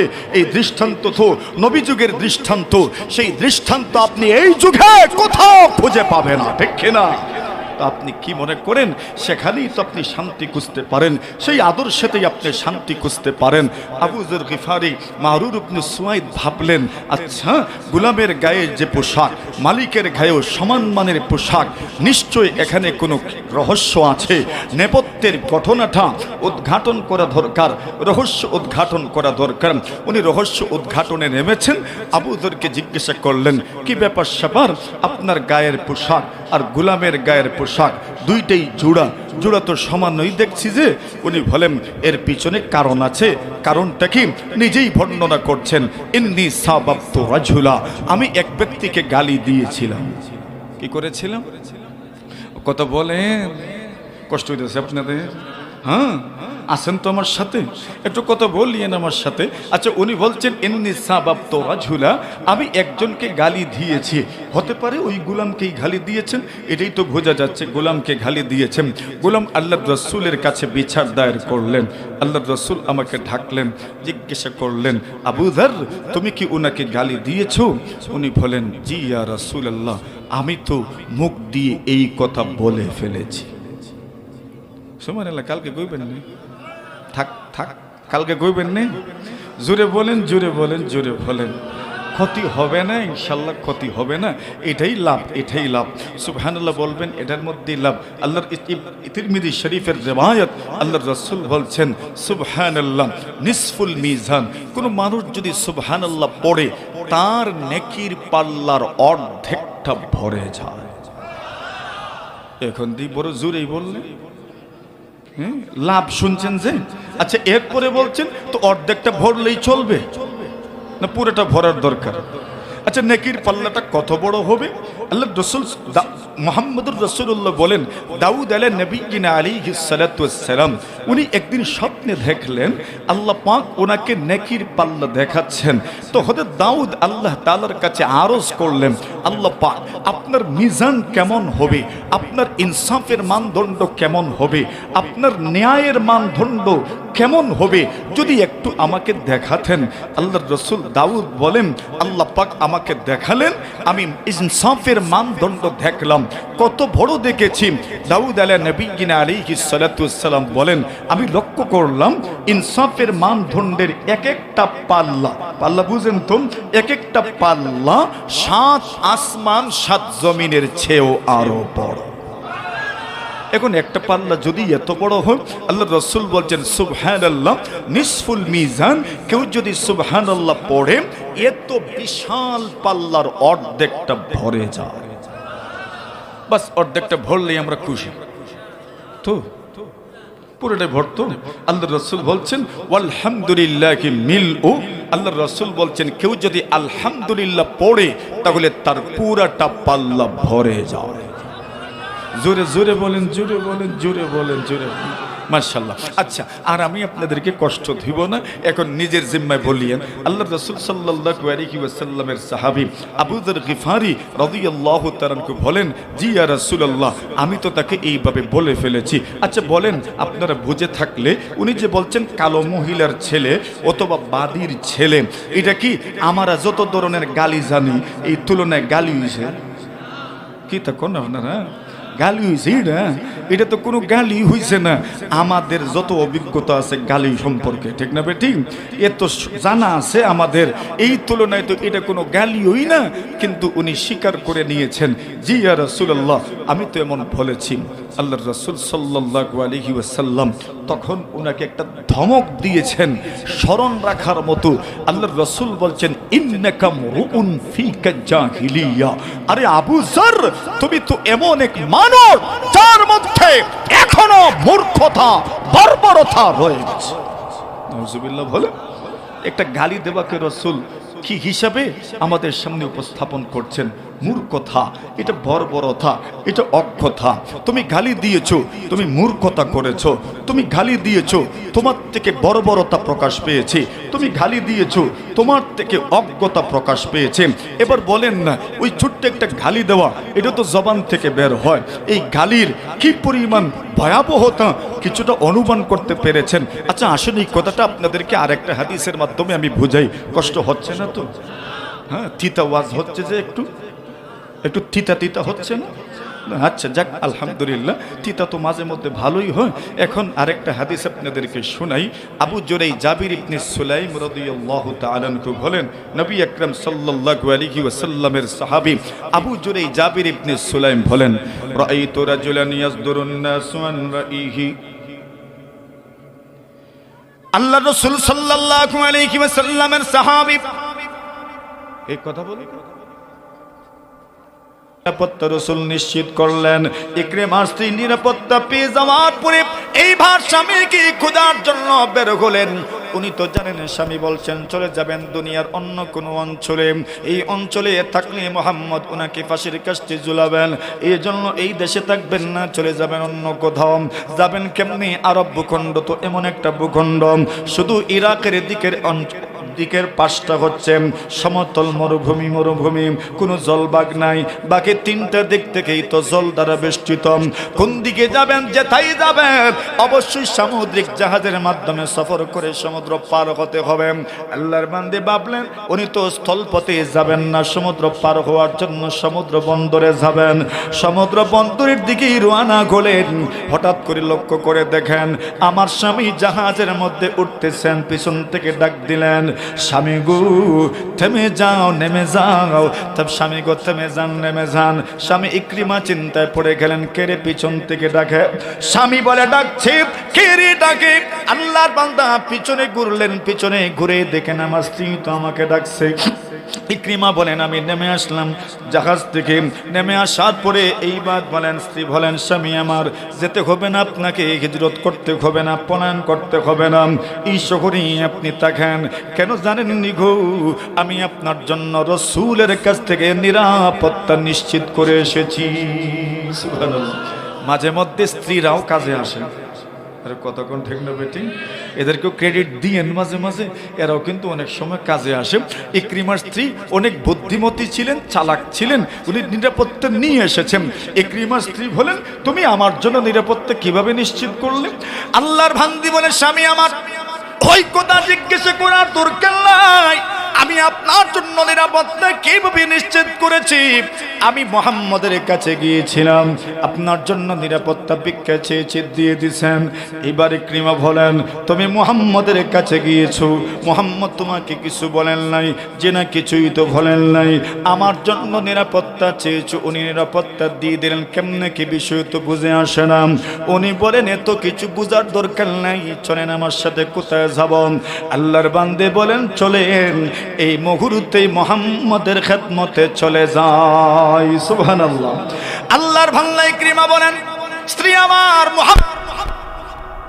তবে মুহাম্মদের সঙ্গী যারা আছে তারা তো আমার বিরুদ্ধে এরা এমন ভাবে খুবই বেশি উঠবে, এত রাগান্বিত ক্রোধান্বিত, এরা ক্ষোভ মেটাবে, এই মানুষগুলো আমাকে জীবন্ত রাখবে না, এই জন্য আমি মুহাম্মদের কাছে যাব না। আল্লাহর বান্দি বলেন, স্বামী গো আপনি মুহাম্মদকে চিনেন না, জানেন না? আল্লাহর জমিনের মধ্যে এত নম্র ভদ্র দ্বিতীয় কোনো মানুষ হতে পারে না। আল্লাহু আকবার বলেন। ইকরিমা স্ত্রী শাহাদা দিলেন, স্বামী গো আমার এত নম্র, এত ভদ্র, এত ভালো মানুষ এই পৃথিবীর মধ্যে দ্বিতীয় জন আর আপনি খুঁজে পাবেন না। স্বামী বলেন, স্ত্রী আমার তোমার মুখে দেখি মুহাম্মদের বড় প্রশংসা শোনা যায়। আল্লাহর বান্দি বলেন, স্বামী গো প্রশংসা কেন শোনা যাবে না? আমি তো মুহাম্মদের কাছে গিয়ে ইতিপূর্বেই মুসলমান হয়ে গিয়েছি। আর জোরে বলেন। ইকরিমা বলেন, তুমি মুসলমান হয়ে গেলে কেন? তুমি মুসলমান হয়ে গেলে? আল্লাহর বান্দি বলেন, মুহাম্মদের কাছে গিয়েছি, মুহাম্মদের কাছে যাওয়ার পরে আমি আমার পরিচয় তুলে ধরেছি। ইকরিমার স্ত্রী আমি বলেছি, ইকরিমা শব্দ বলা মাত্রই তো তোমার আমার যত কীর্তি আছে সবগুলো কীর্তি মুহাম্মদের চোখের সামনে ভেসে উঠেছে। যত কষ্ট দিয়েছি সকল কষ্টের যত পন্থা তরিকা ছিল সবগুলো ভেসে উঠেছে। আপনার আমার বাবা আবু জেহেল রাসূলকে যে কষ্ট দিয়েছেন সেটাও তো ওনার চোখের সামনে ভেসে উঠেছে। কিন্তু মুহাম্মদ এত ভদ্র, এত বদর, মুহাম্মদ আমাকে একটা বিষয়ে সম্পর্ক প্রশ্ন করেন নাই। কেন? আল্লাহর নবীর আল্লাহর নবীর আখলাক, নবীর চরিত্র হলো আল্লাহর রাসূল সাল্লাল্লাহু আলাইহি ওয়াসাল্লামের সাহাবী উকবা ইবনে আমির রাদিয়াল্লাহু তাআলা আনহু বলেন, আল্লাহর রাসূল সাল্লাল্লাহু আলাইহি ওয়াসাল্লামের সঙ্গে যখন আমি সাক্ষাৎ করলাম, আল্লাহর রাসূলের কাছে অনুরোধ করলাম, আবেদন জানাইলাম, ইয়া রাসূলুল্লাহ, ইয়া হাবিবাল্লাহ, আখবিরনি বিফাওয়াদিলিল আমাল। আল্লাহর নবী গো উত্তম আমল সম্পর্কে আপনি আমাকে বলেন, কোন আমল উত্তম আমল? আল্লাহ রাসূল সাল্লাল্লাহু আলাইহি ওয়াসাল্লাম বলেছেন, ও সাহাবী আমার, উত্তম আমল হচ্ছে সিলমান কাতাকা। পৃথিবীর কোন মানুষ যদি আপনার সঙ্গে সম্পর্ক ছিন্ন করতে চায়, আপনি তার সঙ্গে সম্পর্ক ছিন্ন করিয়েন না, সম্পর্কটা জোড়া লাগাইয়া দিয়েন। আত্মীয়তার সম্পর্কের মধ্যে মান অভিমান থাকে। এক আত্মীয় অন্য আত্মীয়ের ব্যাপারে বলেন, সে যদি যোগাযোগ করে তবে আমি যোগাযোগ করব, সে যদি যোগাযোগ করে না আমি তার সঙ্গে যোগাযোগ করব না। আল্লাহ রাসূল বলেন, না না না, তোমার সঙ্গে সে যোগাযোগ করে না, এরপরও তুমি যদি তার সঙ্গে যোগাযোগ করো, আত্মীয়তার যে হক আছে সেই হক যদি তুমি আদায় করো, আল্লাহ রাসূল বলেন এই আমলটাই হচ্ছে উত্তম আমল। 2 নম্বর রাসূল বলেন, ওয়াফু আম্মান জালামাক। এই পৃথিবীর মধ্যে সব মানুষ যে আপনাকে আরাম দেবে এমন নয়, সব মানুষ যে বিপদের বন্ধু হবে এমনও নয়। কত মানুষ বিপদের সময় চেহারাটা ফিরায় নেয়, আসে না নাই? বিপদের সময় বন্ধুত্বের হাত বাড়ায় না। আপনি যখন একটা ভালো সময়ে পার করছেন, ওই লোকটা যদি বিপদগ্রস্ত হয়ে যায়, আপনি যদি প্রতিশোধ নেওয়ার মতো সক্ষমতায় পৌঁছে যান, এরপরেও যদি প্রতিশোধ নিতে না নেন না, আল্লাহ রাসূল বলেন এই আমলটা হচ্ছে উত্তম আমল। রাসূল বলেন, ওয়া আহসিন ইলা মান আসা ইলাই। এই পৃথিবীর মধ্যে কত মানুষের আচরণ তোমার কাছে এমন ভাবে প্রকাশিত আছে, এমন ভাবে কত মানুষের আমল আপনার কাছে রেকর্ডেড আছে, ওই মানুষগুলো আপনাকে কত কষ্ট দিয়েছে। রাসূল বলছেন আপনি তাকে কষ্ট দিবেন না। ও ভাই আমার, ইকরিমা ইবনে আবি জাহলকে আল্লাহর বান্দি বলেন, স্বামী গো, আমি যখন আপনার পরিচয় দিলাম, আমার শ্বশুরেরও পরিচয় দিলাম, আমার কীর্তিও উনি জানেন, আপনার কাজকর্ম উনি জানেন, শ্বশুরের কাজকর্ম উনার জানা আছে, কিন্তু একটা বারো উনি অনীহা প্রকাশ করলেন না, একটিবারও আগের কোনো কিছু তুলেন উনি আমাকে কোনোভাবে হ্যারাসমেন্ট করলেন না, কোনোভাবেই উনি আমাকে কুসা দিলেন না। এই জন্য বুঝতে পেরেছি ওনার মতো ভদ্র মানুষ আল্লাহর জমিনে দ্বিতীয় কেউ হতে পারে না, ঠিক কিনা? আল্লাহর বান্দি বলেন, স্বামী গো আমার, এরপরে যখন মুসলমান হয়ে গেলাম, আল্লাহর নবীজির সামনে যখন আমি আবু বকর ওমরের কথা তুলে ধরে আমি যখন জিজ্ঞাসা করলাম, এদের নাগরিক অধিকার আর আমার নাগরিক অধিকার কি সমান? এরা যদি কারো জন্য নিরাপত্তা চান, আপনি তো নির্দ্বিধায় নিরাপত্তা দিয়ে দিবেন। আমি তো নতুন মাত্র মুসলমান হলাম, সবে মাত্র মুসলমান হলাম, আমিও যদি কারো জন্য নিরাপত্তা চাই, তবে আপনি কি আমার সম্মানার্থে তার নিরাপত্তা নিশ্চিত করবেন? আল্লাহু আকবার। আমার বলতে দেরি, মুহাম্মদ কবুল করতে সেকেন্ডও দেরি করেন নাই। এরপরে যখন আপনার নাম বলেছি, তখনও কোনো ধরনের কথাবার্তা বলেন নাই, নিরাপত্তা নিশ্চিত করেছেন। এখন আর যাবেন কোথায়? চলেন না মুহাম্মদের খেদমতেই চলে যায়। জুড়ে বলেন না সুবহানাল্লাহ। আরে ওই জায়গাতে যে প্রশান্তি আছে, দুনিয়ার আর কোথাও এই প্রশান্তি। আরো জোরে বলেন, দুনিয়ার আর কোথাও এমন প্রশান্তি নাই। রাসূলুল্লাহ সাল্লাল্লাহু আলাইহি ওয়াসাল্লামের সামনে যদি যেতে পারেন, যাবেন যাবেন, আপনি যখন অন্তরটা ফ্রেশ করে যাবেন, যে দেখেন আল্লাহর রাসূলকে দেখবেন, নূরানি চেহারাটা দেখবেন, ঈমানের মশাল আপনার অন্তরে জ্বলে যাবে, ঠিক কি না? কথা বলেন ঠিক কি না? হর সিনা নশীবান নেহি জিবরিল আবিকা, হর সিনা নশীবান নেহি জিবরিল আবিকা, हर फिक्र नहीं ताइर फिरदाउस का सैयाद, हर फिक्र नहीं ताइर फिरदाउस का सैयाद। सुबहानाल्लाह বলেন। কবি ইকবাল বলছেন, আরে কিছু মানুষের দিল তো দিল নয়, কিছু মানুষের দিল যেন জিবরিল আমিনের আসা যাওয়ার বাসা। সুবহানাল্লাহ বলেন। কিছু মানুষের দিলে ফেরেশতাদের আসা যাওয়া চলে, ওটা আল্লাহ এক জায়গায় বলছেন তাতানাজ্জালু আলাইহিমুল মালাইকা। মুফাসসিরিন বলেন শুধু মৃত্যুর সময়ই ফেরেশতারা আসেন না, মানুষের বিপদের সময়, কষ্টের সময়, চিন্তার সময়, পেরেশানির সময় আল্লাহর ফেরেশতারা তার বান্দার কাছে আল্লাহর বান্দার কাছে আসেন, আর ওই বান্দাকে বলেন চিন্তা করিস না, ভয় করিস না।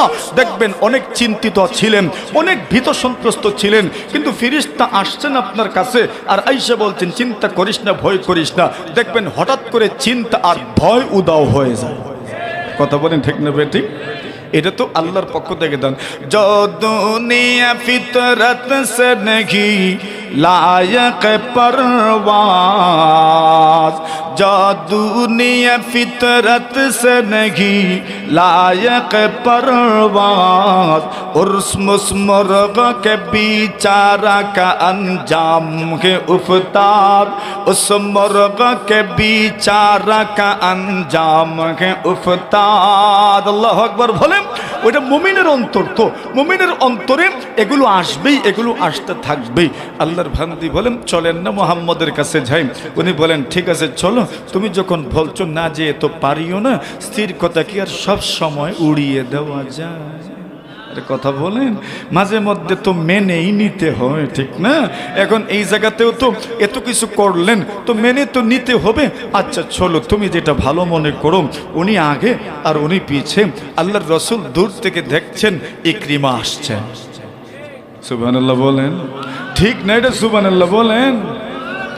ইকরিমা আসছেন যে রাসূল দেখছেন, আল্লাহ রাসূল সাহাবায়ে কেরামদেরকে বলছেন ইয়াতিকুম ইকরিমা ইবনে আবি জাহল মুমিনান মুহাজিরা। কষ্ট হইতেছে আপনাদের? আল্লাহ রাসূল বলছেন ইয়াতিকুম ইকরিমা ইবনে আবি জাহল, তোমরা দেখছো তোমাদের কাছে ইকরিমা ইবনে আবি জাহল আসছেন। সুবহানাল্লাহ বলেন। মুমিনান মুহাজিরা, মুমিন হয়ে মুহাজির হয়ে, মুহাজির মানে উনি আপনার কুফরি তরক করেছেন, কুফরি ছেড়ে দিয়েছেন, গুনাহ ছেড়ে দিয়ে ঈমান কবুল করার জন্য, নেক আমল করার জন্য উনি আসছেন। এইবার মূল কথায় আমরা আসলাম। রাসূল বলছেন ফালা তাসুব্বু আবাহু, তোমরা তার বাবাকে গালি দিও না। সুবহানাল্লাহ বলেন। ইকরিমার বাবার নাম আবু জাহেল। এখন আবু জাহেল তো কুফরের অবস্থায় মারা গেছে। এখন যখন আবু জাহেলের সন্তানকে ওনারা দেখবেন, তো যখন দেখবেন সন্তানকে, তখন কি মনে করেন মনের খুব ফুসে উঠবে না? তখন গালি দিয়েও তো ফেলতে পারেন। আল্লাহর রাসূল বললেন লা তাফালা তাসুব্বু আবাহু, তোমরা তার বাবাকে গালি দিও না। কেন জানো? ফা ইন্না সাব্বাল মাইয়িতি ইউযিল হাইয়া ওয়ালা ইয়াবলুগুল মাইয়িতা। আল্লাহর রাসূল বলছেন মৃত ব্যক্তিকে গালি দিলে মৃত ব্যক্তির কবরে তো আর গালি পৌঁছে না, ঠিক না? কিন্তু তার রিলেটেড যারা আছে, তার রক্ত সম্পর্কীয় যারা আছে, তার বংশ সম্পর্কীয় যারা আছে, এদের সামনে যখন আপনি তাকে খারাপ বলবেন, আপনি তাকে নিয়ে বিরূপ মন্তব্য করবেন, তখন তার রক্ত সম্পর্কীয় মানুষের মনে কিন্তু কষ্ট লাগবে। কথা বলেন ঠিক কিনা? আল্লাহ বলছেন ইয়া আইয়ুহাল্লাযীনা আমানু ইত্তাকুল্লাহ ওয়াকুলু কাওলান সাদীদা। আল্লাহ বলছেন সুন্দর কথা বলো, সঠিক কথা বলো, সত্য কথা বলো। সঠিক কথা যদি বলতে পারেন, সুন্দর কথা যদি বলতে পারেন, রাসূলুল্লাহ সাল্লাল্লাহু আলাইহি ওয়াসাল্লাম বলেন সাহাবীরে আমার, কিয়ামতের কঠিন ময়দানে জাহান্নাম থেকে যদি মুক্তি পেতে চাও, উকবা ইবনে আমির রাদিয়াল্লাহু তাআলা বলেন ইয়া রাসূলুল্লাহ ইয়া হাবিবাল্লাহ, আল্লাহর নবী গো, জাহান্নাম থেকে মুক্তির ব্যবস্থা দেখি। রাসূলুল্লাহ সাল্লাল্লাহু আলাইহি ওয়াসাল্লাম বলেন জাহান্নাম থেকে যদি মুক্তি পেতে চাও, এই দুনিয়ার সফলতা তো আসল সফলতা নয়, এই দুনিয়ার সফলতা চূড়ান্ত সফলতা নয়, আখিরাতের সফলতা তো চূড়ান্ত সফলতা। সবাই একমত কিনা বলেন? আখিরাতের সফলতা চূড়ান্ত সফলতা। আল্লাহ জানায় দেন নবীজি গো, এই পৃথিবীর মধ্যে থেকে কোন মানুষ যদি আখিরাতের পথের প্রতীক হয়ে, সকলকেই তো যেতে হবে, তবে পরকালে সে মুক্তি কিভাবে পাবে? আল্লাহ রাসূল সাল্লাল্লাহু আলাইহি ওয়াসাল্লাম বলেন যদি মুক্তি পেতে চাও, পরকালে যদি সফল হতে চাও, রাসূল বলেন আমসিক আলাইকা লিসানাক, রাসূল বলেন জবানকে নিয়ন্ত্রণ করো, জবানকে নিয়ন্ত্রণ করো, জবানকে নিয়ন্ত্রণ করো। জবান যদি নিয়ন্ত্রিত হয়ে যায়, আল্লাহ রাসূল বলেন আখিরাতে পরকালে আল্লাহর জান্নাতের মেহমান হয়ে যাবেন। ইহফাজ লিসানাকা আইয়ুহাল ইনসানু লা ইয়ালদাগান্নাকা ইন্নাহু সুবানু কাম ফিল মাকাবিরি মিন কাতিলি লিসানিহি কম ফিল মাকাবিরি মিন কাতিলি লিসানিহি কানাত তাখাফু লিকাহুল আকরানু। আল্লাহর বান্দা বলছেন, ও মানুষ, আইয়ুহাল ইনসান ইহফাজ লিসানাক, তোমার জবানকে নিয়ন্ত্রণ করো। লা ইয়ালদাগান্নাকা, তোমার জবান তোমাকে কখন নেস মারবে, তোমার জবান তোমাকে কখন আঘাত করে ফেলবে। ইন্নাহু সুবানু, আরে ওইটা সাধারণ কোনো সাপ নয়, তোমার জবানটাই তোমার জন্য এক অজগর সাপ। কথা বলেন ঠিক কিনা? আল্লাহর বান্দা এরপরে বড় সুন্দর একটা কথা বলছেন, কাম ফিল মাকাবিরি মিন কাতিলি লিসানিহি। এই দুনিয়াতে কত মানুষ ছিল যাদেরকে তাদের জবান হত্যা করে ফেলেছে, তাদের জবান তাদেরকে মেরে ফেলেছে, তাদের জবান তাদেরকে মেরে ফেলেছে। প্রশ্ন হলো, জবানটাকে কিভাবে মেরে ফেললো, জিহ্বাটাকে কিভাবে মেরে ফেললো? আল্লাহর বান্দা বলছেন, কানাত তাহাবু লিকাহুল আকরানু, তার সমসাময়িক যারা ছিল এরা তার সাথে সাক্ষাৎই যেত না, কি জানি তার জবানের আক্রমণ থেকে সে রেহাই না পায়। কথা বলেন ঠিক না বেটিং? এমন কিছু মানুষ দুনিয়াতে আছে না নাই, এদের সামনে গেলে জবান দ্বারা আক্রমণ করে, জবান দ্বারা আক্রমণ করে এই দুনিয়াতে কত মানুষ যে আছে, পথে ঘাটে, রাস্তায় রাস্তায়, মোড়ে মোড়ে, দোকানে দোকানে গীবত চর্চা করছে, পরনিন্দা করছে, ঠিক কিনা? আছে না নাই? এ তো ভয়াবহ পাপ করছে, এরপর অনুশোচনা নাই, অনুশোচনার আগুনে দগ্ধ হচ্ছে না, অথচ কত বড় পাপ হয়ে যাচ্ছে জবানের মাধ্যমে, জিহ্বার মাধ্যমে। একদিন আম্মা জান আয়েশা সিদ্দিকা রাদিয়াল্লাহু তাআলা আনহা, ওনার সতীন যিনি সাফিয়া রাদিয়াল্লাহু তাআলা আনহা, ওনার সম্পর্কে রাসূলকে বললেন ইশারা ইঙ্গিতের মাধ্যমে, হাসবুকা মিন সাফিয়াতা কাযা ওয়া কাযা। সাফিয়া খাটো ছিলেন, বেটে ছিলেন, খাটো, একদম খাটো মানুষ ছিলেন।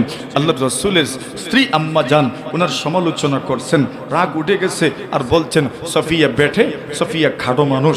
আল্লাহর রাসূল বলছেন, আয়েশা তুমি তো এমন একটা কথা বলেছো, লাকাদ উলতি কালিমাতান। আল্লাহর রাসূল বলছেন তুমি এমন এক কথা বলেছো, এক বর্ণনায় এসেছে ইগতাবতিহা, তুমি তো তার গীবত করেছো। আরেক বর্ণনায় এসেছে লাকাদ কুলতি কালিমাতান লাউ মুজিজাত বিমাইল বাহরি লামাজাজাতহু। আল্লাহর রাসূল বলছেন তোমার ওই কথাটাকে যদি সমুদ্রের সাথে মিশিয়ে দেওয়া হয়, সমুদ্রের পানির রং পরিবর্তন হয়ে যাবে, সমুদ্রের পানির স্বাদ পরিবর্তন হয়ে যাবে। নাউজুবিল্লাহ বলেন। ওই গীবতটাও হয়ে যায় কি দিয়ে? জবান দিয়ে। আল্লাহ বলছেন, ইয়া আইয়ুহাল্লাযীনা আমানুত্তাকুল্লাহ ওয়া কুলু কাওলান সাদীদা।